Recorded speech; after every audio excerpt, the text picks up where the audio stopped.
অপেক্ষাকে আমি আজও ছাড়তে পারিনি।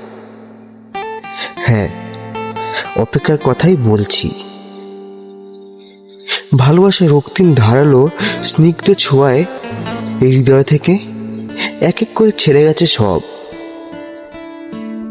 লোভ, হিংসা, ক্রোধ, অহংকার, স্বার্থপরতা, সব কিছু। কিন্তু অপেক্ষা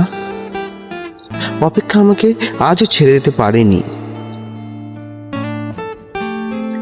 আমি ভালোবাসার জন্য সব কিছু ছেড়েছি, শুধু অপেক্ষা ছাড়া। অপেক্ষাকে আমি আজও হৃদয়ের গহীনতম অংশে অবরুদ্ধ করে বেঁচে আছি। অনেকেই বলে অপেক্ষা হচ্ছে শুদ্ধতম ভালোবাসার প্রকাশ। ভালোবাসতে সবাই পারে, কিন্তু সবাই প্রিয়তমার জন্য অপেক্ষা করতে পারে না।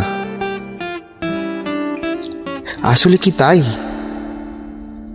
জানি না, তো হবে হয়তো। তবে অপেক্ষার কাছে আমি অনেক ঋণী।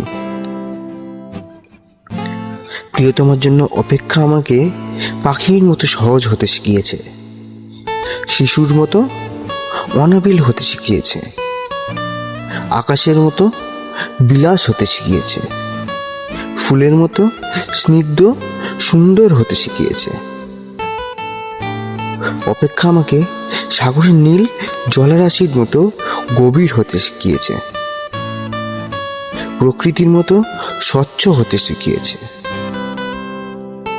সোনালী সন্ধ্যার মায়াবী মৌনতার মতো নিবিড় হতে শিখিয়েছে। শেষ পর্যন্ত অপেক্ষা আমাকে কবিতার মায়াবী অনিন্দ ভুবনের কাছে নিয়ে গেছে। হৃদয়ের মধ্যে প্রতি মুহূর্তে অপেক্ষাকে পুষে রাখা কি কঠিন? অথচ আমি সেই কাজটি করে যাচ্ছি প্রতি মুহূর্তে, কি নিদারুণ আনন্দের সাথে। আহা, অপেক্ষা, তুমি কত বেদনার্ত সুন্দর।